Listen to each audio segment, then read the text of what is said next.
Praise the lord.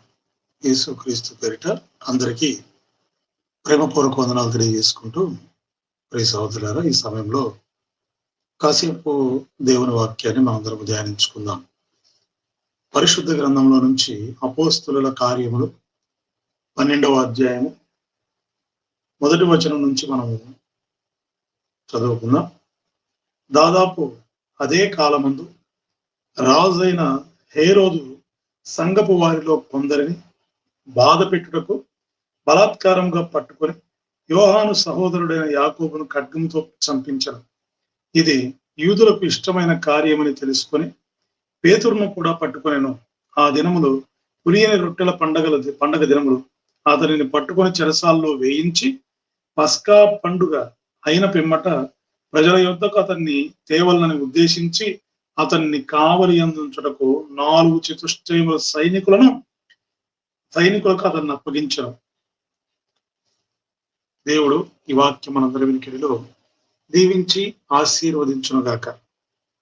పరిశుద్ధాత్ముడు మనందరికీ లోతైనటువంటి విషయాలను తెలియజేసి మన హృదయములలో దేవుని వాక్యము నింపబడినట్లుగా, సత్యమును గ్రహించినట్లుగా మరి మాట్లాడి మనకు బోధించునుగాక. ఆమేన్. ప్రియ సహోదరులారా, ఈ యొక్క అపోస్తుల కార్యాల్లో 12వ అధ్యాయంలో మరి అపోస్తులు బలంగా దేవుని యొక్క వాక్యమును ప్రకటించుతున్నప్పుడు యూదులకు ఇష్టము లేనటువంటి కార్యంగా కనబడతా ఉంది. యూదులు యేసు క్రీస్తుని సొంత రక్షకుడిగా అంటే దేవునిగా అంగీకరించట్లేదు. వారు మెస్సియా వస్తాడు, అయితే ఆ మెస్సియా ఇలా కాదు, ఇతను మెస్సియా కాదు. ఎలా వస్తాడంటే మమ్మల్ని రోమియోల చేతిలో నుంచి విడిపించి యుద్ధము చేసి మాకు రాజ్యాన్ని అప్పగిస్తాడు అనేటువంటి ఆలోచనలో ఉన్నారు. కానీ ప్రవక్తల ద్వారా పలికినటువంటి ప్రవచనాలు కానీ, ప్రవక్తల ద్వారా దేవుడు తెలియజేసిన విషయాలు కానీ, తన కుమారుని ద్వారా రక్షణ ప్రతి ఒక్క మనుషునికి కలుగజేస్తానని దేవుడిచ్చిన వాగ్దానములు కానీ వారికి గ్రహింపులకు రాలేదు. అందువలన మరి సొంత ప్రజలే అపోస్తుల మీదకి తిరుగుబాటు చేస్తూ ఉన్నారు. యూదులైన వారికి వ్యతిరేకమయ్యారు. మరి యేసు ప్రభువు వారిని వెంబడించిన వారిలో 12 మంది శిష్యులలో ఇస్కరియోతు యూదా తప్పిపోయి మరి అతను ఆత్మహత్య చేసుకొని చనిపోతాడు. మిగతా వారు బలముగా దేవుని కొరకు ఎంతో రోషంగా పనిచేస్తూ యేసే క్రీస్తుని ప్రకటించుతూ దెబ్బలు అవమానాలకు ఓర్చుకొని అన్ని చోట్ల సాక్ష్యం ఇచ్చుతూ మరి ముందుకు నడుస్తూ ఉండగా పరిశుద్ధాత్మ యొక్క బలముతో వారు దేవుని కార్యములను జరిగించుతూ వెళ్తుండగా మరి ఆ సమయంలో అపోస్తలుడు సౌలు పౌలుగా కూడా మార్పు చెందిన తర్వాత ఇంకా సంఘాలు బలంగా ముందుకు నడిపించబడుతూ ఉన్నాయి, సంఘాలు కట్టబడుతూ ఉన్నాయి. అటువంటి టైంలో మరి యూదులు ఎవరి మీద కోపం పెంచుకున్నారంటే అపోస్తలుల మీద కోపం పెంచుకొని ఇక్కడ దాదాపు అదే కాలమందు రాజైన హేరోదు సంఘపు వారిలో కొందరిని బాధ పెట్టుటకు బలాత్కారంగా పట్టుకొని ఎవరున్నారంట? హేరోదు. ఈ హేరోదును గురించి ఒక మాటలో చెప్పాలంటే లోకం ఏమాత్రము మంచి నచ్చని వాడు, సత్యమును అంగీకరించని వాడు, సత్యమునకు విరోధముగా ప్రవర్తించేవాడు, సత్యమునకు విరోధంగా లేచువాడు హేరోదు. మరి మొదటి నుంచి కూడా వారందరూ కూడా ఎంతో మంది హేరోదులు ఉన్నారు. మరి ఇక్కడ చూస్తే ఈ హేరోదు ఇతను యేసు ప్రభువు వారి యొక్క సంఘములో ఉన్న వారిని బాధ పెట్టడానికి పూనుకున్నాడు. యేసు క్రీస్తు స్వరక్తమిచ్చుకున్నటువంటి సంఘం, ఆ సంఘమును మరి పాడు చేయడానికి, ఆ సంఘములో ఉన్న వారిని బాధ పెట్టడానికి హేరోదు పూనుకున్నాడు. చూడండి, బలాత్కారంగా పట్టుకున్నాడు. బలాత్కారంగా పట్టుకొని యోహాను సహోదరుడైన యాకోబును ఖడ్గముతో చంపించను. మరి పేతురును యాకోబును పట్టుకున్నారు. వారిద్దరిని కూడా తీసుకుని వచ్చి మొదట యాకోబును ఖడ్గముతో చంపడం జరిగింది.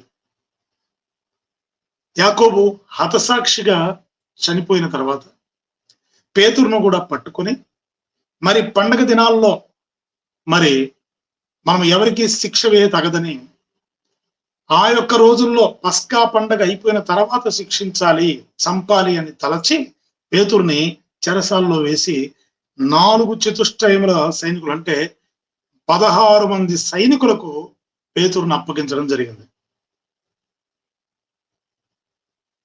అయితే ఈరోజు మనం నేర్చుకుంటున్న పాఠం, ప్రభు మనతో నేర్పించాలనుకుంటున్న పాఠం ఏంటంటే, మనకు నీ పని, నీవు చేయవలసిన పని ఇంకా మిగిలి ఉంది, అయిపోలేదు. నిజం. ఈ వాక్యం ఏంటున్న ప్రియ సహోదరుడా, సహోదరి, ఈ యొక్క సందేశాన్ని నువ్వు వినుచుండగా ధైర్యము తెచ్చుకో. నీ పని అయిపోయింది అనుకుంటున్నామేమో. ఒకవేళ ఇక ఇంతే నా జీవితం, ఇక నా జీవితం ఇంతటితో ముగిసిందేమో, ఇంతటితోటి నా జీవితము చివరి దశకు చేరిందేమో అనుకుంటున్నావేమో. కాదు కాదు, దేవుని చిత్తం నీ పట్ల ఎలా ఉందో, నీ పని ఇంకా మిగిలింది. ఈ భూమి మీద దేవుడు నీ ద్వారా చేయాలనుకుంటున్న పని చాలా మిగిలింది అని నువ్వు తెలుసుకున్నట్లుగా ఈరోజు దేవుడు నీ హృదయాన్ని తెరవబోతున్నాడు. ప్రియ సహోదరులారా, ఇక్కడ పేతురు విషయానికి వస్తే చూడండి, ఇక్కడ 4వ వచనం నుంచి మనం చదువుకుంటే, అతనిని పట్టుకుని చెరసాలలో వేయించి పస్కా పండగైన పిమ్మట ప్రజల యొద్దకు అతన్ని తేవాలని ఉద్దేశించి అతనికి కావలి ఉండుటకు 4 చతుష్టయముల సైనికులకు అతన్ని అప్పగించను. 16 మంది సైనికులకు పేతురుని అప్పగించారు. అప్పుడు పేతురు చెరసాలలో ఉంచబడిను. సంఘమైతే అతని కొరకు అత్యాసక్తితో దేవునికి ప్రార్థన చేయుచుండెను.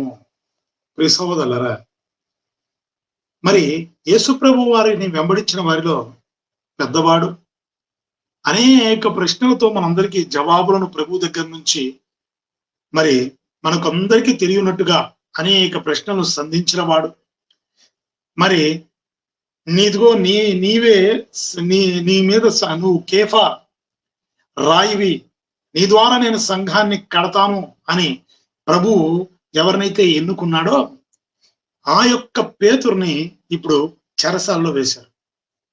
పెద్దవాడు, అందరికీ పెద్దవాడు, అపోస్తుల్లో పెద్దవాడు. మరి అటువంటి వ్యక్తిని లోపల వేసినప్పుడు, చెరసాల్లో వేసినప్పుడు ఇంకేం అర్థం కాలేదు. అయితే సంఘం ఏం చేస్తుందంట, ఒక ఇంటిలో కూర్చొని అత్యాసక్తితో ప్రార్థన చేస్తా ఉంది. పేతురు విడుదల పొందాలి. పేతురుని అన్యాయంగా చెరసాల్లో వేశారు. ఇదిగో ఇంకా మరి ఈ పస్కా పండుగ అయిపోయిన వెంటనే మరి పేతురును కూడా చంపేస్తారు. అలా జరగకూడదు. పేతురు బయటికి రావాలి. అన్యాయంగా చెరసాల్లో వేయబడ్డాడు, పేతురు రావాలని చెప్పి సంఘం అయితే అత్యాశక్తితో ప్రార్థన చేస్తాం. అయితే ఇక్కడ గమనించాల్సింది ఏంటంటే, పేతురు పరిస్థితి ఎలా ఉంది, పేతురు పరిస్థితి ఎలా ఉందో ఒక్కసారి మనం గమనిస్తే, ప్రియ సహోదరులారా, హేరోదు అతన్ని వెలుపలికి తీసుకుని రావాలని ఉండగా, వెలుపలికి తీసుకొని రావాలని అనుకున్నాడు ఇక మరుసటి రోజు. అప్పుడు ఆ ముందు రోజు రాత్రి గురించి ఇక్కడ మనం రాయబడి చూడండి. ఆ రాత్రియే పేతురు 2 సంఖ్యలతో బంధించారంట. పేతురుని బంధింపబడి ఎలా ఉన్నాడు, 2 సైనికుల మధ్య నిద్రించుచుండెను. ఏం చేస్తున్నాడట, సంఘమేమో అత్యాశక్తితో ప్రార్థన చేస్తుంటే పేతురు కూడా ఏం చేయాలి, ప్రార్థన చేసుకోవాలి. వాస్తవానికి పేతురుకి కాస్త నిద్ర ఎక్కువ. యేసు ప్రభు వారితో ఉన్నంతసేపు రూపాంతర కొండ మీదకి వెళ్ళిన, గెచ్చమైన తోటలోకి వెళ్ళిన, ఎక్కడికి వెళ్ళినా నిద్రాభారముతోటి నిద్రపోతూనే ఉంటాడు. అయితే ఇప్పుడు పరిశుద్ధాత్మతో అభిషేకించబడి నింపబడి బలముగా దేవుని కార్యాలను కనబరుస్తూ ముందుకు వెళుతున్నటువంటి పేతురు చెరసాల్లో ఉన్నాడు కదా. పేతురు ఏం చేయొచ్చు, ప్రార్థన చేసుకోవచ్చు. మరి రాత్రి వేళ ఏం చేస్తున్నాడట? నిద్రపోతున్నాడు. మరుసటి రోజు ఏం చేస్తారు? మరుసటి ఉదయమే పేతురును చంపించాలని సిద్ధం చేస్తా ఉన్నారు. ఇక బయటికి తీసుకొచ్చి పేతురును చంపాలనుకుంటున్నారు. అటువంటి సమయంలో పేతురుకు నిద్ర ఎలా వస్తుందండి? పేతురుకు నిద్ర ఎలా పడుతుంది? ఆలోచించండి. ప్రియ సహోదరులారా, ప్రార్థించవలసిన సమయంలో నిద్రపోవచ్చు. మరుసటి రోజు గొప్ప గొప్ప శ్రమకు రాబోతుంది. ప్రభు అంటాడు కదా, మీరు శోధనలోకి ప్రవేశింపకుండానట్లు మెలుకోగలిగి ప్రార్థన చేయమంటాడు ప్రభు. కానీ పేతురుకు నిద్రపోవడం అనేది చూడండి ఎంత అలవాటుగా మారిపోయింది. ఆ ఇద్దరు సైనికుల మధ్య పడుకొని నిద్రపోతూ ఉన్నాడు, ప్రశాంతంగా నిద్రపోతున్నాడు. చాలా మంది కలవరంతో కూడా నిద్రొస్తుంది, కాస్తంత ఇబ్బందులు కలిగిన నిద్రపోతారు. మా మనిషిలో ఉన్నటువంటి మరి ఒక మంచి అలవాటు ఏంటంటే నిద్రపోవడం. అయితే అది అన్ని మార్లు పనికిరాదు, అన్నిసార్లు అది మంచిది కాదు. మరుసటి రోజు శ్రమ కలగబోతుంది. మరుసటి రోజు పేతురుని చంపడానికి సిద్ధపరుస్తా ఉన్నారు. మరి ఇటువంటి సమయంలో సంఘము మేలుకొని ప్రార్థిస్తుంటే పేతురు ఏం చేయాలి? ప్రార్థన చేయాలి కదా. కానీ మౌనంగా చెరసాల్లో పడుకొని, ఇద్దరు సైనికుల మీద పడుకొని నిద్రపోతున్నాడు, నిద్రిస్తున్నాడు. అంత మాత్రమేనా? చూడండి, ఇక్కడ నిద్రించుచుండెను. మరియు కావలి వారు తలుపు ఎదుట చెరసాల కాచుకొని చుండిరి. ఇదిగో ప్రభువు దూత అతని దగ్గర నిలిచాను. ఇద్దరు సైనికుల మధ్య పడుకొని ఉంటే మిగతా 14 మంది, మొత్తం 16 మంది సైనికులకు అప్పగించారు. మిగతా 14 మంది కూడా మరి ముఖ్యమైనటువంటి ద్వారం దగ్గర, తర్వాత ఇలా అంచెలంచెలుగా కావలి ఉంచి అందరూ కూడా కావలిలో ఉన్నారు. వాళ్ళందరూ కూడా కావలి కాస్తున్నారు. అయితే పేతురు ఏం చేస్తున్నాడట? నిద్రపోతున్నాడు. ప్రియ సహోదరుడా, సహోదరి, జాగ్రత్తగా ఆలోచించి శ్రమ కలిగినప్పుడు ప్రార్థించాలి. కుటుంబాల్లో అయినా సరే శ్రమలు వచ్చినప్పుడు, కుటుంబాల్లో ఇబ్బందులు కలిగినప్పుడు, పరిస్థితులు తారుమారైతున్నప్పుడు, ఎన్నో పరిస్థితుల గుండా మరి వ్యతిరేకమైన పరిస్థితుల గుండా నడిపించబడుచున్నప్పుడు చేయవలసింది ఏంటంటే ప్రార్థించాలి, ప్రార్థన చేయాలి. ఈ పరిస్థితులను దాటడానికి, పరిస్థితులను అధిగమించడానికి ఏం చేయాలి? ప్రార్థించాలి. నేడు అనేక కుటుంబాల్లో, క్రైస్తవులమైనటువంటి మన కుటుంబాల్లో ఈరోజు అనేక మందికి ఉన్న అలవాటు ఏంటంటే నిద్రపోవడం. కుటుంబము చిన్నాభిన్నమైపోతున్నా, కుటుంబాలు ఇబ్బందులు పాలవుతున్నా, కుటుంబాలు అనేకమైన వ్యతిరేక పరిస్థితులతో కొట్టబడుతున్నా నిద్రపోతూ ఉంటారు. కానీ వీరికి ప్రార్థించాలనే ఆశ, దేవునితో సంబంధము కలిగి, సహవాసము కలిగి ఈ యొక్క పరిస్థితుల నుంచి అధిగమించడానికి దేవునితో సంబంధము, సహవాసము కలిగి ప్రార్థనలో ఉండడం, ఇలాంటి అనుభవాలు ఎంతమందికి ఉన్నాయో ఆలోచించండి. చాలా మంది అనుకుంటారు, ఇక మా పని అయిపోయింది, ఇక ఈ పరిస్థితుల నుంచి బయటికి రాలేము, ఇక ఈ స్థితిలో మేము ఉండిపోవాల్సిందే, ఇదే చివరి దశ ఏమో, ఇక ఇదే మాకు చివరి దినాలేమో అనుకుని చాలా మంది కలవరపాటుకు గురైపోయి ప్రార్థనా జీవితాన్ని కూడా విడిచిబ్రతుకుతూ ఉంటారు. అంటే ఇక ప్రార్థించడానికి కూడా మనసులో ఉన్నటువంటి చింతలోకి వెళ్ళిపోతారు.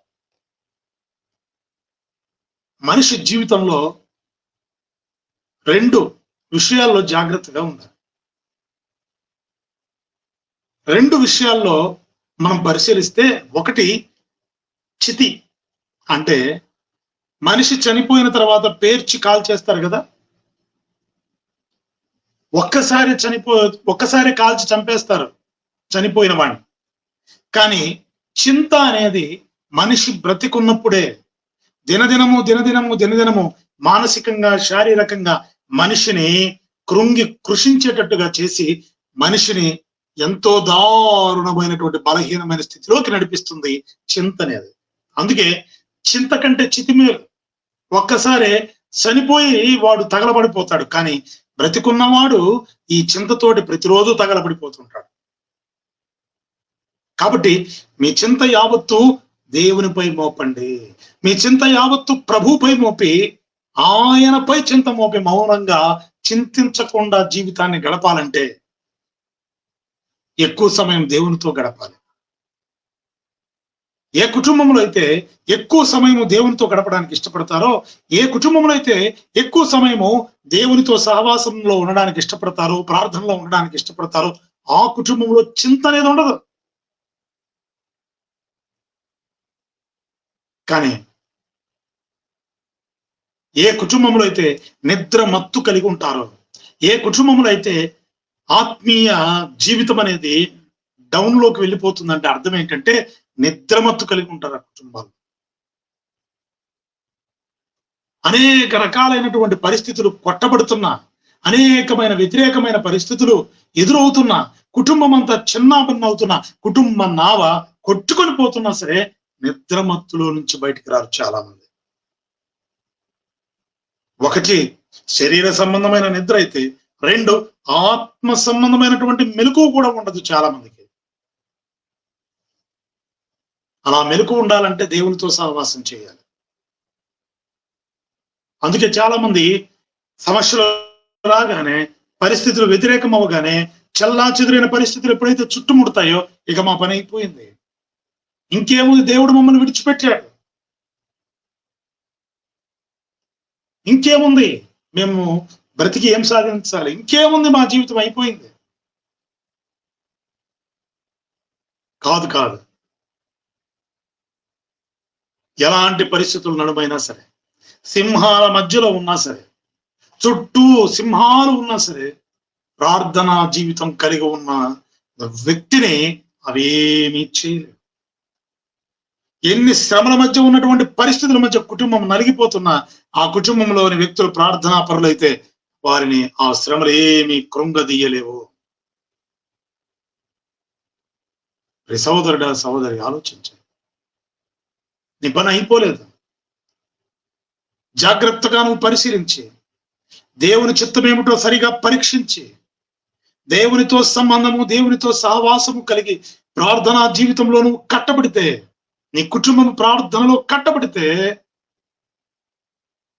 నీ పని ఇంకా చాలా ఉంది, తెలుసుకుంటావు.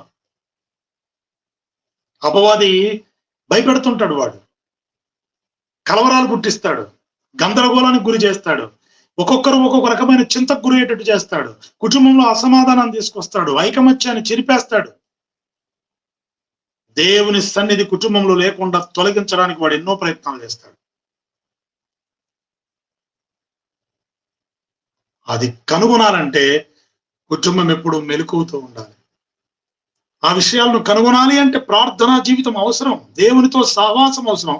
ఎల్లప్పుడూ వాక్యం అనే వెలుగు కుటుంబంలో వెలుగుతూనే ఉండాలి. చూడండి, పేతురు ఎలా ఉన్నాడంట, నిద్రపోతున్నాడంట బాగా. ఇద్దరు సైనికుల మధ్య ప్రశాంతంగా నిద్రపోతున్నాడు. మరుసటి రోజు ఈ విధంగా ఉంది కదా, శ్రమ ఉందే. పేతురు ఉద్దేశం ఏంటంటే, ఇంకేముంది, నేను చేయాల్సిన పని ఇంక అయిపోయింది, నేను చేసిన పని ఏదో యేసు ప్రభు అని నేను ఒప్పుకున్నాను, ప్రకటించాను, దెబ్బలు తిన్నాను, అయిపోయింది, ఇంకేం లేదు నా జీవితం. యాకోబును ఖడ్గంతో చంపారు, రేపు ఉదయం నన్ను కూడా చంపుతారు. క్రీస్తు కొరకు మరణించడమే కదా నిజమైనటువంటి జీవితం. ఇక క్రీస్తు కొరకు నేను హతసాక్షి అయిపోతున్నాను, నేను క్రీస్తు దగ్గర ఉంటాను అనుకొని ప్రశాంతంగా నిద్రపోతున్నాడు. కానీ యేసు ప్రభు వారు చెప్పినటువంటి విషయం, పేతురు చనిపోవలసింది అలా కాదు, పేతురు యొక్క జీవితం అలా ముగించబడకూడదు. దేవుని చిత్తం పేతురు పట్ల చాలా ఉంది. యేసు ప్రభు వారి కోసమే పేతురు పడవలసిన పరిస్థితులు ఇంకా చాలా ఉన్నాయి. అందుకే పేతురైతే నిద్రపోతున్నాడు, కానీ దేవుడు ఎల్లవేళలా కొనుకడు, నిద్రపోని దేవుడు. ఆయన చూచున్న దేవుడు తన దూతను పంపగా, చూడండి ఇక్కడ, ఇదిగో ప్రభు దూత అతని దగ్గర నిలిచెను. ఎంతో మంది కావలి వాళ్ళు 14 మంది కావలి కాస్తుంటే ఇద్దరు సైనికులు ఉన్నారు లోపల.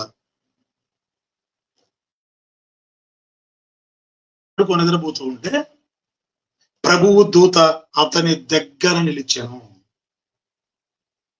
దేవుడు తన దూతను పంపించాడు. ప్రభువు దూత పేతురు దగ్గరికి వచ్చి ఏం చేస్తున్నారో చూడండి. అతని దగ్గర నిలిచిన అతడుండిన గదిలో వెలుగు ప్రకాశించెను. అంటే అప్పటిదాకా ఏముండదండి? ఆ గదిలో ఏముంటుంది? ఒకవేళ చీకటి ఉంటుందేమో. చీకటి ఉంది కాబట్టే ఇప్పుడు వెలుగు ప్రకాశించింది. పేతురు అనుకుని ఉంటాడు, ఇక ఏముంది, అయిపోయింది, నేను ప్రభు కోసం ఎన్నెన్నో చేశాను, ఏమి చేయలేదు పేతురు. ఇంకా నీ పట్ల దేవుని చిత్తం ఎంతో ఉందని తెలియజేయడానికి ప్రభు పంపించాడు. వాగ్దానం చేసిన దేవుడు ఎప్పుడు కూడా మరువుడైన. పేతురుతో ఏదైతే ప్రభు మాట చెప్పాడో, యేసయ్య మాట చెప్పాడో అది నెరవేరుస్తాడు అంతే. కానీ పేతురు మాత్రం నిద్రపోతూ ఉన్నాడు. ప్రభు దూత వచ్చి నిలిచి, ఆ ప్రభు దూత నిలవగానే ఆ గది మొత్తం వెలుగు ప్రకాశించింది.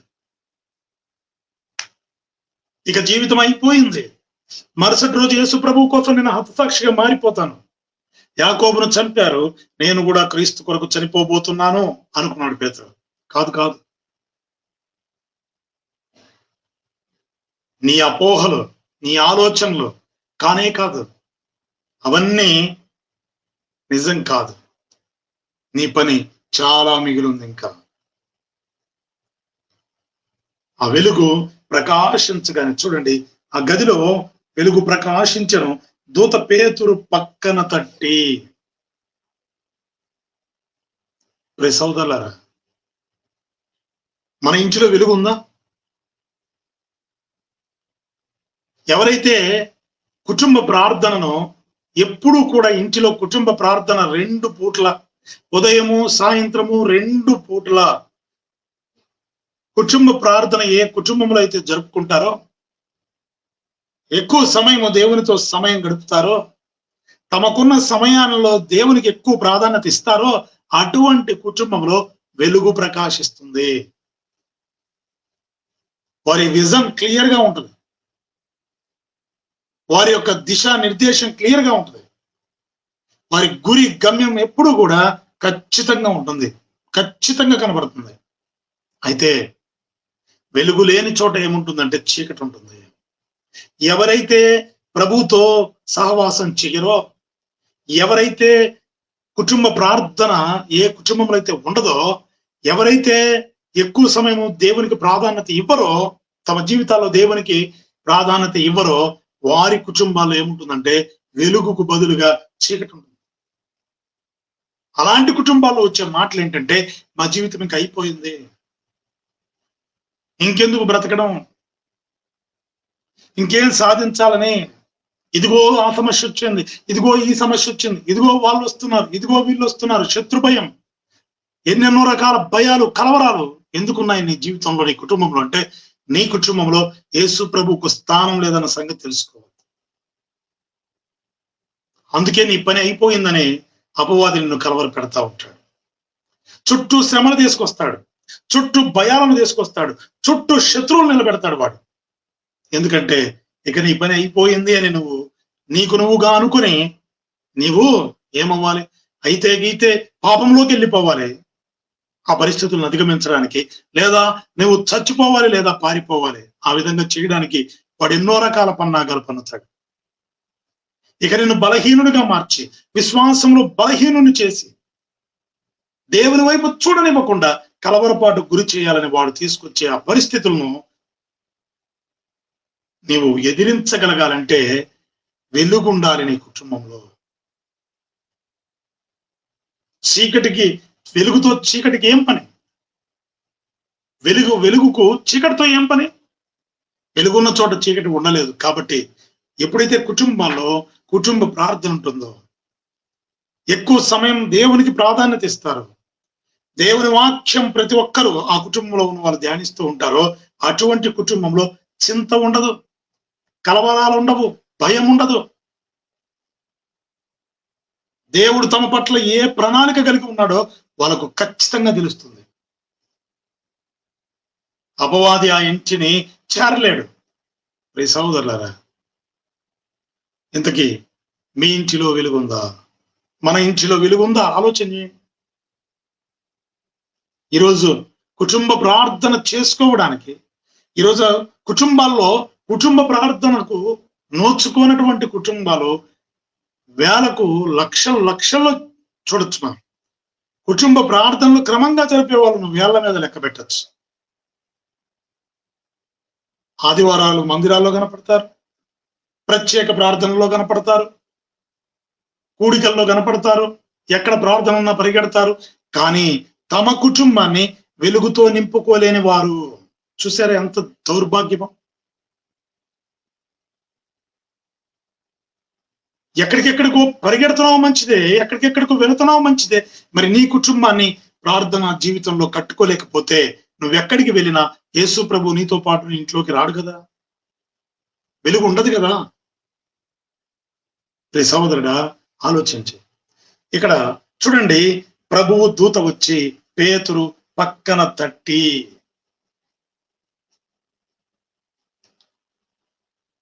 ఎప్పుడు తడతారు? నిద్రలో ఉన్నావు పేతురు, నిద్రపోతున్నావులే, ఇక నిద్రపోయింది చాలు. తడుతూ ఉన్నాడు దూత, ఇక నిద్రపోయింది చాలు, నువ్వేదో ఊహించుకుంటున్నావు, ఇక నేను కూడా హతసాక్షిగా మారిపోబోతున్నాను, క్రీస్తు కొరకు చనిపోబోతున్నాను, ఇంకేముందిలే, నేను ప్రభు దగ్గరికి వెళ్ళిపోతున్నాను. కాదు కాదు పేతురు, నీ జీవితం చాలా ఉంది. లే పక్కన తడుతున్నాడు. ప్రియ సోదరుడా, సహోదరి, మనం అనుకోవచ్చు మన జీవితం ముగించబడుతుందేమో అని. మనం అనుకోవచ్చు పరిస్థితులను బట్టి, కలవరాలను బట్టి, భయాలను బట్టి, రకరకాల పరిస్థితులు చుట్టుముట్టిన విధానాన్ని బట్టి, ఎడతెరిపి లేని శ్రమలను బట్టి మనం అనుకోవచ్చు ఇక మన జీవితం అయిపోయిందేమో అని. కానీ ప్రభు అంటున్నాడు, కాదు కాదు, నీ పని ఇంకా చాలా మిగిలింది. అది తెలుసుకోవాలంటే మనము ప్రభువు యొక్క సముఖంలో, ఆయన వెలుగులో ఉండాలి. చూడండి, పక్కన తట్టి, ఇప్పుడు ఏం చేస్తున్నాడు దూత? త్వరగా లెమ్మని చెప్పి అతన్ని లేపగా సంఖ్యలు అతని చేతి నుండి ఊడిపడెను. చూసారా, దేంట్లో బంధింపబడి ఉన్నాడు పేతురు? సంఖ్యల్లో బంధించబడి ఉన్నాడు. ఎటు తప్పించుకోలేని పరిస్థితి, ఇంకా సంఖ్యల నుంచి ఎటు పక్కకు వెళ్ళలేని పరిస్థితి. ఆ సంఖ్యలు అతన్ని బంధించున్నాయి. త్వరగా లెమ్మని చెప్పి, ఎప్పుడైతే ఆ మాట చెప్పి లేపగా సంఖ్యలు అతని చేతుల నుండి ఊడిపడాను. చూసారా, నీ పని అయిపోలేదు పేతురు, లే త్వరగా అనగానే ఎప్పుడైతే లేచాడో సంఖ్యలు ఊడిపడిపోయాయి. సాతాను మనుషుల్ని భ్రమలో బ్రతికేటట్టు చేస్తాడు, మనుషుల్ని భ్రమలో బతికేటట్టు చేస్తాడంటే ఇక నీ పని అయిపోయింది. వాడు ఒక హిప్నాటిస్ట్ ఏ విధంగా చేస్తాడో ఆ హిప్నాటిస్టులకే పెద్ద గురువులాగా ప్రవర్తిస్తాడు. వాడు చెప్పేదంతా ఎలా ఉంటుందంటే, ఇక నీ జీవితం అయిపోయింది, ఇక లేదు, నువ్వు ఎగరలేవు, ఇక నీ జీవితం అయిపోయింది, ఇక నువ్వు బ్రతికుండడం అనవసరం. ఇలా వాడు ప్రేరేపిస్తూ మనుషుల్ని క్రీస్తుకు దూరంగా లాక్కొని పోవడానికి ప్రయత్నిస్తాడు. అయితే దేవుని ప్రేమ ఎంత గొప్పదంటే, కాదు కాదు, నీ పని మిగిలింది, నీ పరిస్థితి ఇప్పుడే అయిపోలేదు, నువ్వు సావవు, బ్రతుకుతావు, బ్రతికి దేవుని క్రియలను వివరిస్తావు. దావీదు అంటాడు కదా, నేను చావను, సజీవుడనై నా దేవుని క్రియలను వివరిస్తానంటాడు. ప్రియ సహోదరులారా, ఆలోచించండి,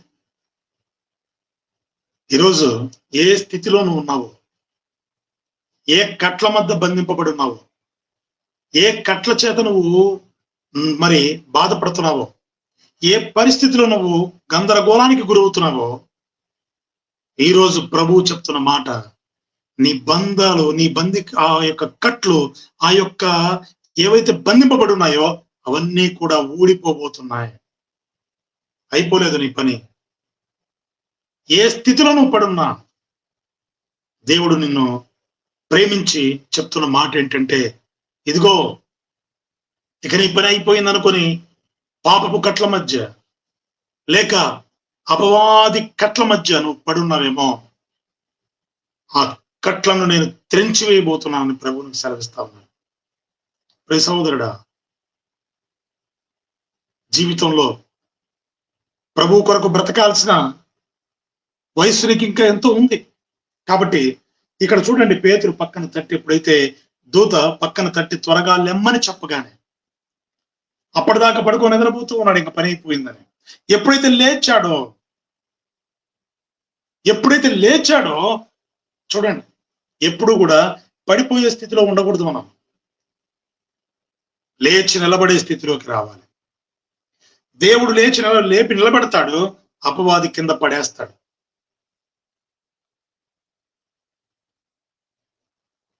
నిన్ను కింద పడగొట్టేది సాతాను, పడిపోయిన నిన్ను లేవనెత్తువాడు యేసు ప్రభువారు. కాబట్టి చూడండి, పేతురు ఎప్పుడైతే లేచి నిలబడ్డాడో సంఖ్యలు ఆటోమేటిక్ గా ఊడిపడిపోయాయి. ఎప్పుడైతే ఆ స్థితిలో నుంచి పైకి లేచాడో చేతికున్న సంఖ్యలు ఊడిపడిపోయాయి. నీ పని అయిపోలే, ఇంకా చాలా పని ఉంది. పేతురు లేచి ఎప్పుడైతే నిలబడ్డాడో బంధింపబడిన ఆ సంఖ్యలు ఇక విడిపించబడ్డం కుదరదు, ఈ సంఖ్యల్లో నుంచి విడిపింపబడ్డం కష్టం అనుకున్నటువంటి ఆ సంఖ్యలు విడిపింపబడ్డాయి, సంఖ్యలు ఊడిపోయాయి.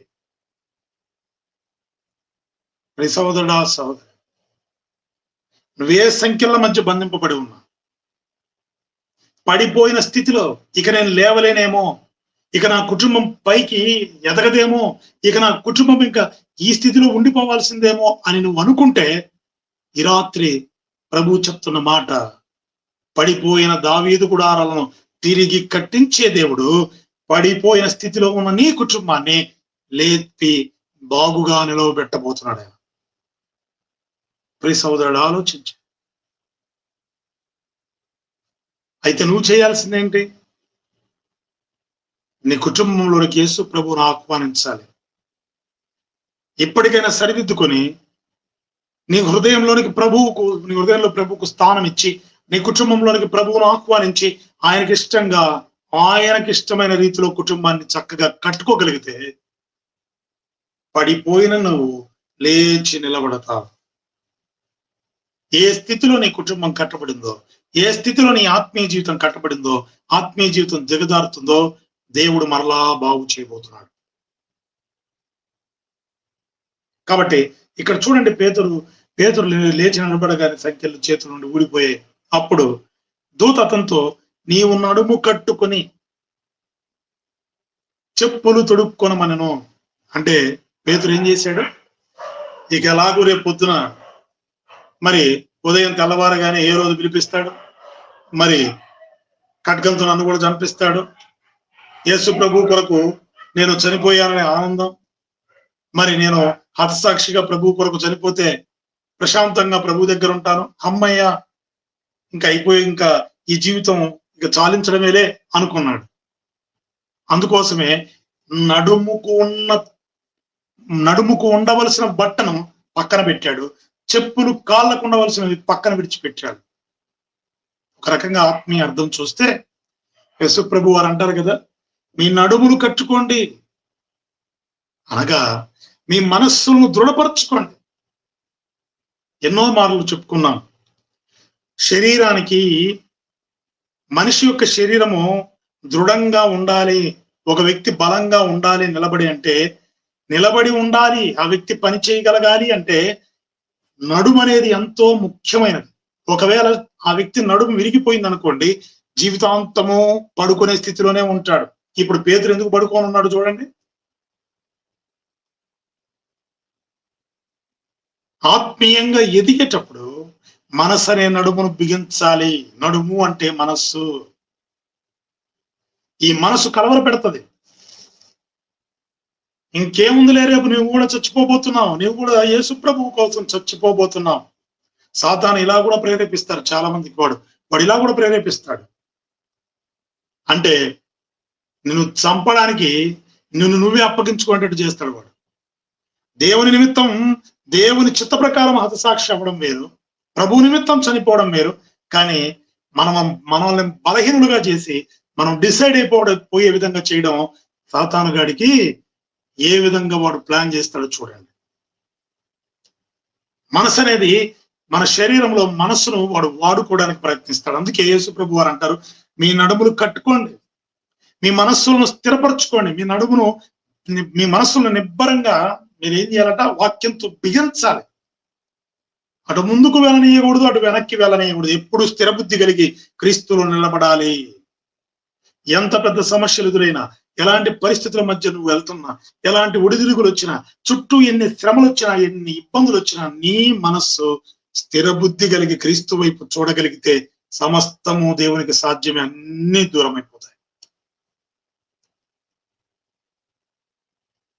ఇక్కడ పేతురు ఏం చేశాడు? నడుముకున్న గుడ్డ తీసి, బట్ట తీసి పక్కన పెట్టాడు.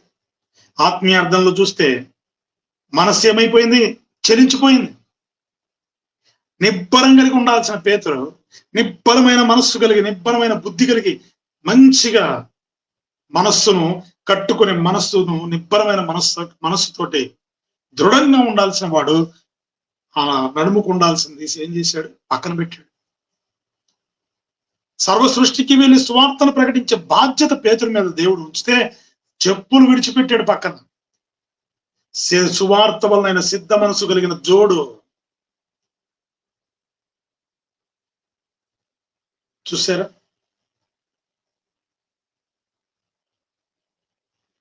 చెప్పులు తొడుక్కోవాలి.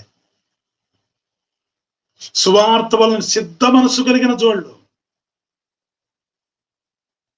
ప్రభు ఇచ్చినటువంటి రక్షణ, ప్రభు ఇచ్చినటువంటి నీతి, ప్రభు ఇచ్చిన పరిశుద్ధతను ప్రకటించాలి. చెప్పులు తొడుక్కోవాలి. పేతురు బాధ్యత చాలా ఉంది, పేతురు పని చాలా ఉంది, కానీ చెప్పులు విడిచి పక్కన విడిచేశాడు. అందుకే దూత ఎప్పుడైతే లేచి పేతురు నిలబడ్డాడో, సంఖ్యలు ఊడిపడ్డాయో, వెంటనే మొట్టమొదటిగా చెప్తా ఉన్నాడు, నీ నడుము కట్టుకో, నువ్వు చచ్చిపో. పేతురు, నువ్వు ఊహల్లోకి వెళ్ళిపోమాక. మరుసటి రోజు తెల్లవారగానే ఏ రోజు నిన్ను చంపేస్తాడని, నువ్వేదో యేసు ప్రభు కోసం చచ్చిపోవాలని, ఇంకా నన్ను చంపేస్తే ప్రభు దగ్గరికి వెళ్ళిపోతానులే, నేను హతసాక్షి అయిపోతానులే అనుకున్న భ్రమలోనూ ఉన్నావేమో. కాదు కాదు, ప్రభు పంపించాడు, నీ పని చాలా ఉంది, అయిపోలేదు. నడుము బిగించుకో. పొరపాటు పడ్డావు, నడుము బిగించుకో, నీ మనస్సు స్థిరపరచుకో, దేవుడు నీకు ఇచ్చిన వాగ్దానాన్ని గుర్తుపెట్టుకో. నీ వాగ్దానమును గుర్తు చేసుకో. చూడండి, చెప్పులు తొడుక్కో. ఎందుకంటే నువ్వు అనేక ప్రాంతాలకు వెళ్ళి సువార్త ప్రకటించాల్సిన బాధ్యత నీకు ఉంది. ఎన్నో ప్రాంతాలకు వెళ్ళి దేవుని ప్రేమను ప్రకటించాల్సిన బాధ్యత ఉంది పేతురు. అప్పుడే పని అయిపోయినట్టు చెప్పులు విడిచేసావు, అప్పుడే పని అయినట్టు నడుముకున్న బట్టను తీసేసావు. అందుకే చూడండి, నడుము కట్టుకుని చెప్పులు తొడుగుకొనమనెను. నీ పని అయిపోలేదు, పొరపాటు పడ్డావు. యాకోబుకు దేవుడు అనుమతించాడు యాకోబును ఆ విధంగా చంపడానికి. కానీ నీ పట్ల దేవుని చిత్తం వేరు. నీకు ఇచ్చిన వాగ్దానం, నీకు ఇచ్చిన మాట ప్రభు నెరవేర్చుకునేందుకు విడిచిపెట్టలే, ఫస్ట్లే అని చెప్పి లేపి నడుము కట్టుకో, చెప్పులు తొడుక్కో అన్నాడు. బాధ్యతను గుర్తు చేస్తున్నాడు. చూడండి, తర్వాత అతడు అలాగూ చేసిన తర్వాత దూత, నీ వస్త్రము పైన వేసుకుని నా వెంబడి రమ్మని అతనితో చెప్పిన. చూసారా, రక్షణ, దేవుడు రక్షణ వస్త్రాన్ని ఇచ్చాడు కదా, అధికార వస్త్రాన్ని ఇచ్చాడు కదా పేతురుకి. తన పక్షముగా సంఘమును కట్టడానికి అధికారం ఇచ్చాడు కదా పేతురుకి.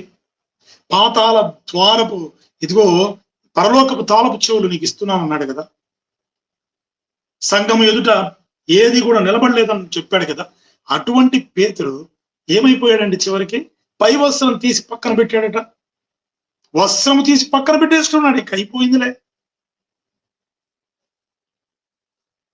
కానీ ప్రభు దూత చెప్తున్నాడు, కాదు కాదు, అయిపోలేదు. వస్త్రం తీసి పైన వేసుకో అన్నాడు. ఒకటే మాట, నీ వస్త్రము పైన వేసుకునే నా వెంబడి రమ్ము. ఎందుకు తీసేసావు పక్కకి? అయిపోలేదు నీ జీవితం, ఇంకా చాలా ఉంది నువ్వు చేయాల్సింది. నీ పని చాలా మిగిలి ఉంది. వస్త్రం పైన వేసుకో. రక్షణ వస్త్రం, నీతి వస్త్రం, ప్రభు పక్షముగా ఇదిగో అధికారము కలిగిన వస్త్రం. సర్వ సృష్టికి ప్రకటించడానికి అధికారం ఇచ్చాడు ఆయన. సమస్త దయ్యములను పోగొట్టడానికి అనుమతి ఇచ్చాడు ఆయన. రోగులను స్వస్థపరిచేటువంటి అధికారం ఇచ్చాడు. నువ్వు అధికారాన్ని పక్కన పెడితే ఎలా? చాలా పని ఉంది నీతో. వస్త్రం పైన వేసుకో అని చెప్పి చూడండి, నా వెంబడి రమ్మని అతనితో చెప్పాను.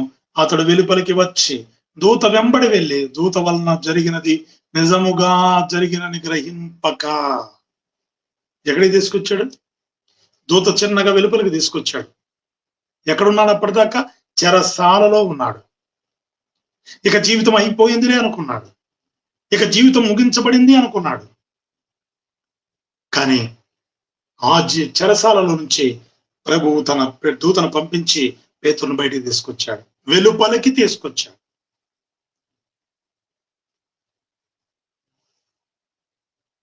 బంధింపబడి ఉన్న స్థితిలో నుంచి వెలుపలికి తీసుకొచ్చాడు. చూడండి, తీసుకుని వచ్చి దూత వెంబడి వెళ్ళి దూత వలన జరిగినది నిజముగా జరిగినను గ్రహింపక తనకు దర్శనము కలిగినని తలంచను. అంటే ఇంకా నాకు తెలిసి కొంతమంది నిద్రలో నడిచే అలవాటు ఉంటుంది. పేతురు నిజంగా ఆ సమయంలో నిద్రలో నడిచిపోయినట్టుగా అనుకున్నాడేమో. అంతే కదా. దూత లేపి పక్కన తట్టి లేపి ఆ సంఖ్యలు ఊడిపోయి చేతుల్లో నుంచి నడుము కట్టుకో, చెప్పులు దొడుక్కో, పైవస్త్రం మీద వేసుకో, ఇన్ని రకాలుగా దేవుని ప్రభు దూత ఇన్ని రకాలుగా చెబితే కూడా వెలుపలికి తీసుకొచ్చాడు. ఆ బంధకాల నుంచి, ఆ యొక్క చెరసాల నుంచి వెలుపలికి తీసుకొస్తే కూడా పేతురు ఇంకా ఏమనుకుంటున్నాడంట? ఇది నిజం కాదు, నాకు దర్శనం ఏదో వస్తుంది, ఇదంతా దర్శనంలో జరుగుతుంది. నిద్రలో నడిచే అలవాటు ఉంటుంది కొంతమందికి, నిద్రపోతూనే నడిచి వెళ్తా ఉంటారు.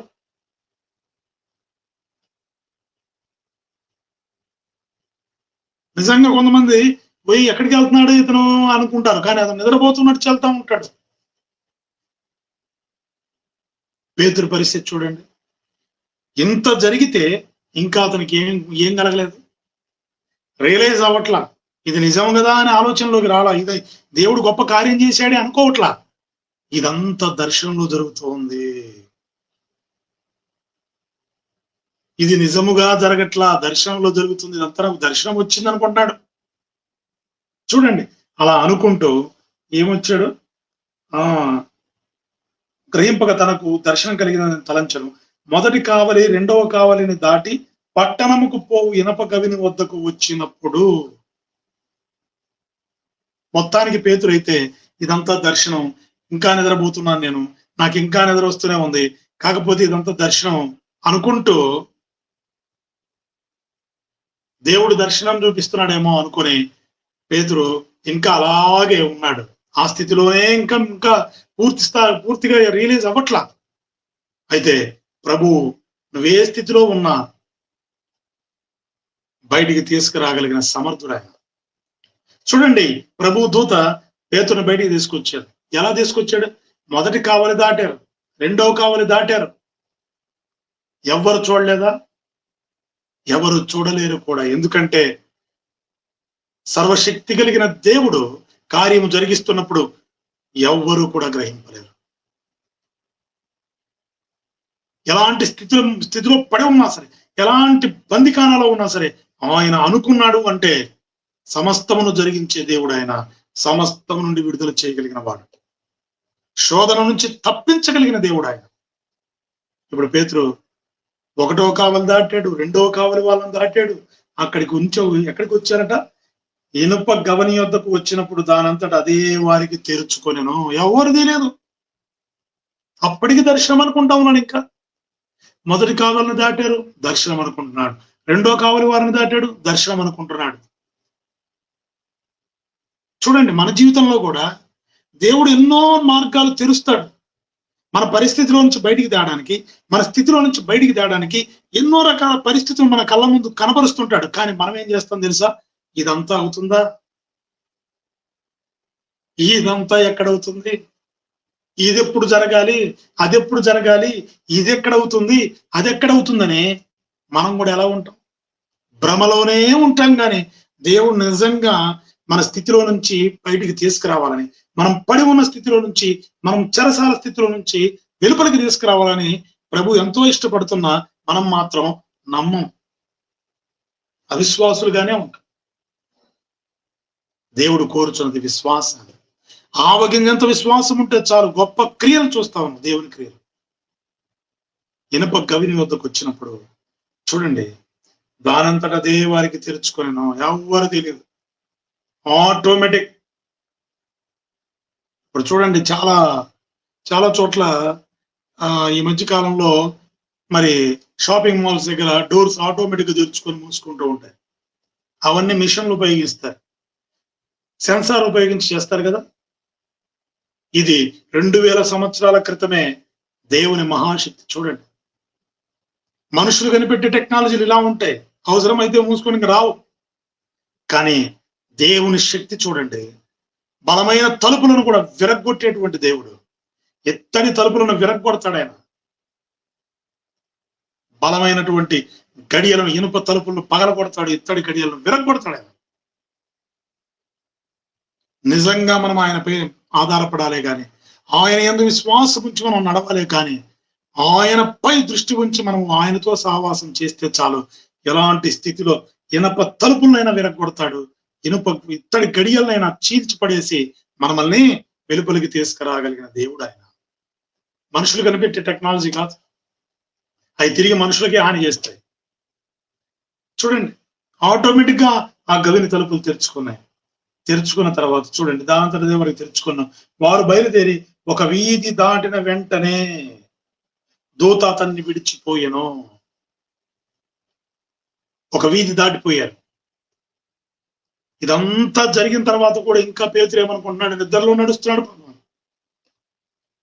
నిద్రలో నడుస్తూ ఇది దర్శనం, ఇదంతా దర్శనమే, దేవుడు నాకు చూపిస్తున్నాడు అనుకుంటున్నాడు. ఇదంతా దర్శనంలో జరుగుతుంది అనుకుంటున్నాడు.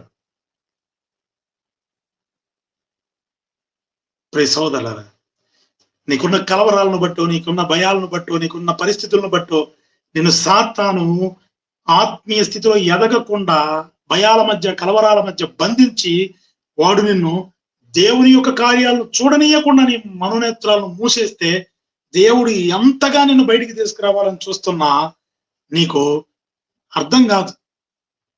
ఆయన బయటికి తీసుకొచ్చి నిన్ను నిలవబెట్టేంత వరకు కూడా నీకు అర్థం కాదు. మన దేవుడు గొప్పవాడు. దుష్టుడి యొక్క వాడి యొక్క పళ్ళను విరగొడతాడు ఆయన. సాతాను యొక్క తలను చితకదొక్కిన వాడు మన ప్రభువు. మనల్ని రక్షించుకున్నవాడు ఆయన. ప్రాణం పెట్టాడు మన కోసం. ప్రియ సహోదరుడా, సహోదరి, ఖచ్చితంగా దేవుడు సమస్యకు పరిష్కారం ఉంచే ఉంటాడు. మన కళ్ళ ముందు మనకు మార్గం తెరుస్తాడు ఆయన.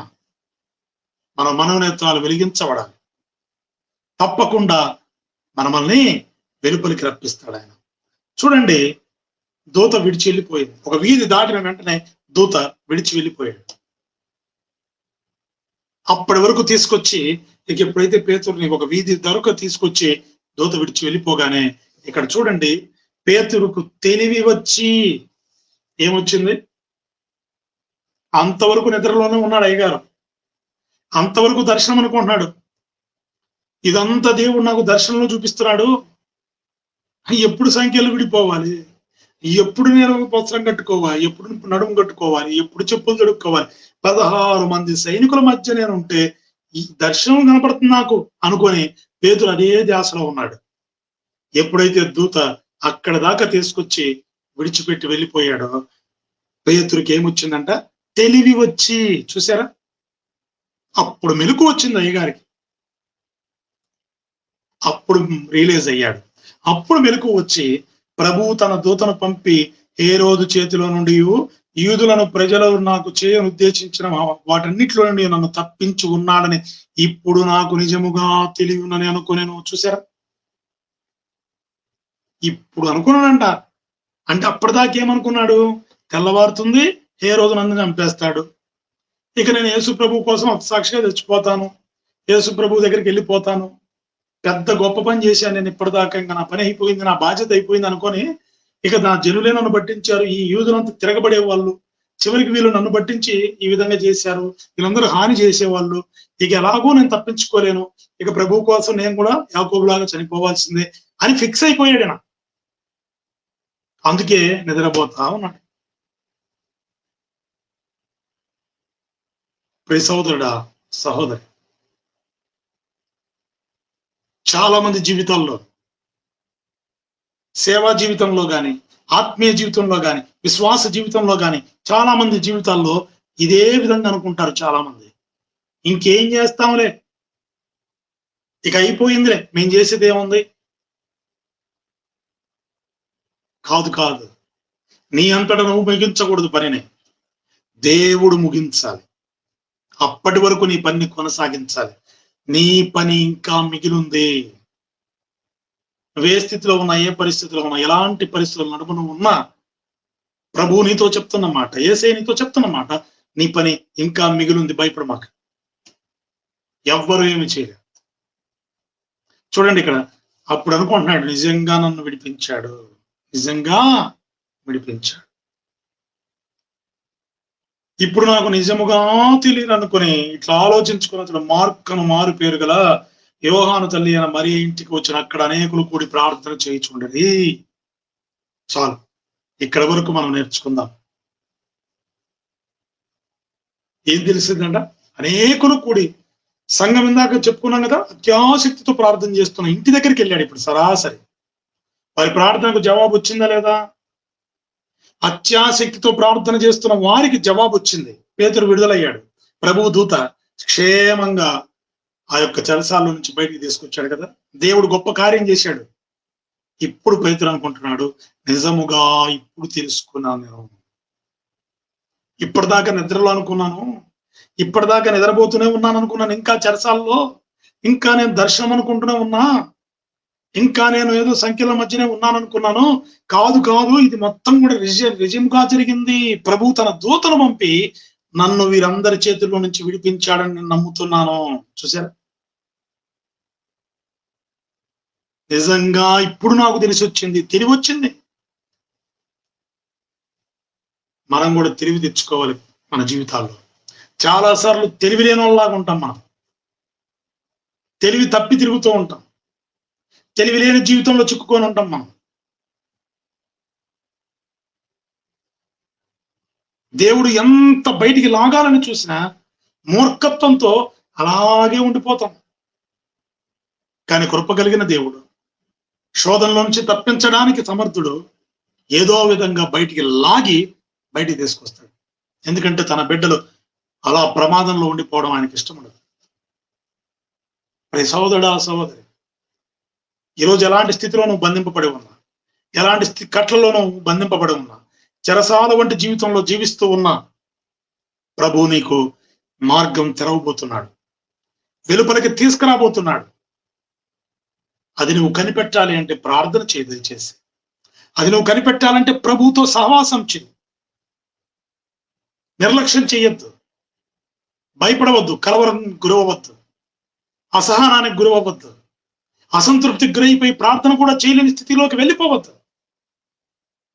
మన దేవుడు గొప్పవాడు, బలవంతుడైన వాడైనా. నేను ఏ స్థితిలో ఉన్నా, ఏ పరిస్థితిలో ఉన్నా, ప్రభువు నిన్ను బయటికి తీసుకురాగలిగిన సమర్థుడాయన. నీకోసం మార్గం, చెరసాల తలుపులు తెరుచుకోబోతున్నాయి, నీ సంఖ్యలు విడిపోబోతున్నాయి. మరలా నువ్వు విశ్వాసంలో ఎదగబోతున్నావు, ఆత్మీయ స్థితిలో నువ్వు ఎదగబోతున్నావు. ఇదిగో నిన్ను బంధించి ఉంచిన ఎనప తలుపులు విడిపోబోతున్నాయి, ఎత్తడి గడియలు పగిలిపోబోతున్నాయి. దేవుడు నిన్ను వెలుపలికి తీసుకురాబోతున్నాడు. ఏ స్థితిలో నువ్వు ఉన్నా ఈ క్షణమే ఈ మాటలు నమ్మి ఇదిగో తెలివి తెచ్చుకో. ఇంకా నిద్రలో ఉండద్దు, ఇంకా అయోమయంలో ఉండద్దు, ఇంకా నువ్వు భ్రమలో బ్రతకద్దు అపవాది యొక్క ఆలోచనలో పడి. దైవంచి సోదరా సహోదరి తెలివి తెచ్చుకో. పేతురుకు తెలివి వచ్చింది. అప్పటిదాకా నిద్రలో జరిగింది అనుకున్నాడు. అప్పుడు తెలివి వచ్చి నిజంగా దేవుడు నాకు ఇదంతా చేశాడని అప్పుడు అర్థమైంది అయ్యగారికి. సోదరుడా సహోదరి, ఒక్కొక్కసారి మన విశ్వాసాన్ని బట్టి కాక దేవుడు తన ప్రేమను చూపి మనల్ని రక్షిస్తాడు. ఒక్కొక్కసారి మన విశ్వాసం పనిచేయదు. అలాంటి సందర్భాల్లో కూడా దేవుడు తన కృపను బట్టి, తన ప్రేమను బట్టి మనల్ని రక్షించుకుంటాడు. కాబట్టి నువ్వు ఏ స్థితిలో ఉన్నా, ఎలాంటి పరిస్థితిలో ఉన్నా నీ పని అయిపోలేదు. నువ్వు ఎలాంటి స్థితిలో బంధింపబడి ఉన్న స్థితిలో, రోగంతో, వ్యాధితో, లేకపోతే ఇంకే స్థితిలో ఉన్నా సరే నీ ఆత్మీయ జీవితం తిరిగి కట్టబడిపోతుంది. నీ బందికానాలోంచి దేవుడు బయటికి తీసుకురాబోతున్నాడు. చెరసాల అనుభవం నుంచి బయటికి తీసుకురాబోతున్నాడు. వెలుపలికి తీసుకుని వచ్చి నిన్ను స్థిరంగా నిలబెట్టి నిన్ను తిరిగి మరలా తన పని కొరకు పంపబోతున్నాడు. తన పక్షాన నీ కుటుంబాన్ని నిలబెట్టుకుంటాడు. నీ కుటుంబ పరిస్థితిని సమపూర్తిగా మార్చి అవమానాలు పొందిన చోట ఘనతనివ్వబోతున్న దేవుడు ఆయన. తెలివి తెచ్చుకొని బ్రతకాలి. మన దేవుడు సాధ్యం చేయగలిగిన వాడు, సమర్థుడు, బలవంతుడైన దేవుడు అని నమ్మాలి, విశ్వాసం ఉంచాలి. దయచేసి ఆయన తప్పించగలిగిన వాడు, దుష్టుడి చేతిలో నుంచి విడిపించగలిగిన వాడు, ప్రాణం పెట్టిన దేవుడు. అటువంటి వాడు విడిచిపెడతాడా? ఆలోచించి. పేతురుకు తెలివి వచ్చి అనుకుంటున్నాడు, అయ్యో ఇదంతా నిజంగా జరిగింది, ప్రభువు తన దూతను పంపించి నన్ను రక్షించుకున్నాడు, ఇప్పుడు నాకు అర్థమైంది.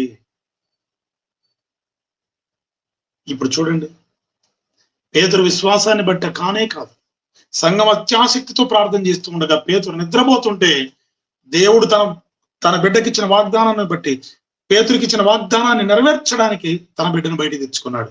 ఇదిగో నీకు దేవుడిచ్చిన వాగ్దానం ఏదైనా ఏదుందో ఆ వాగ్దానాన్ని చేతబట్టుకో.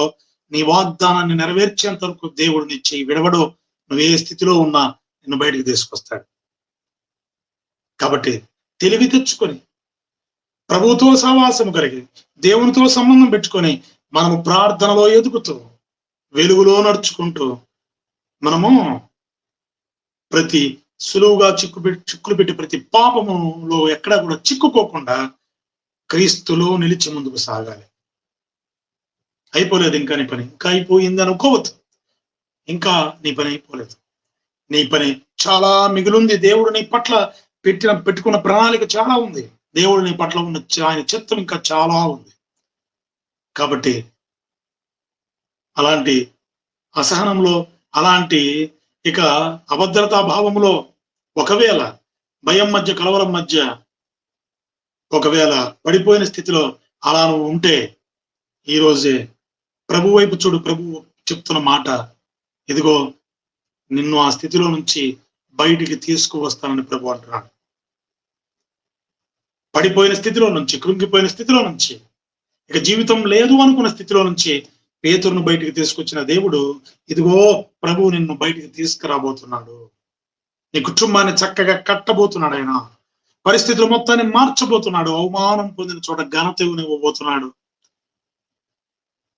ఇదిగో శత్రువుల ఎదుట భోజనం పెట్టు దేవుడు ఆయన.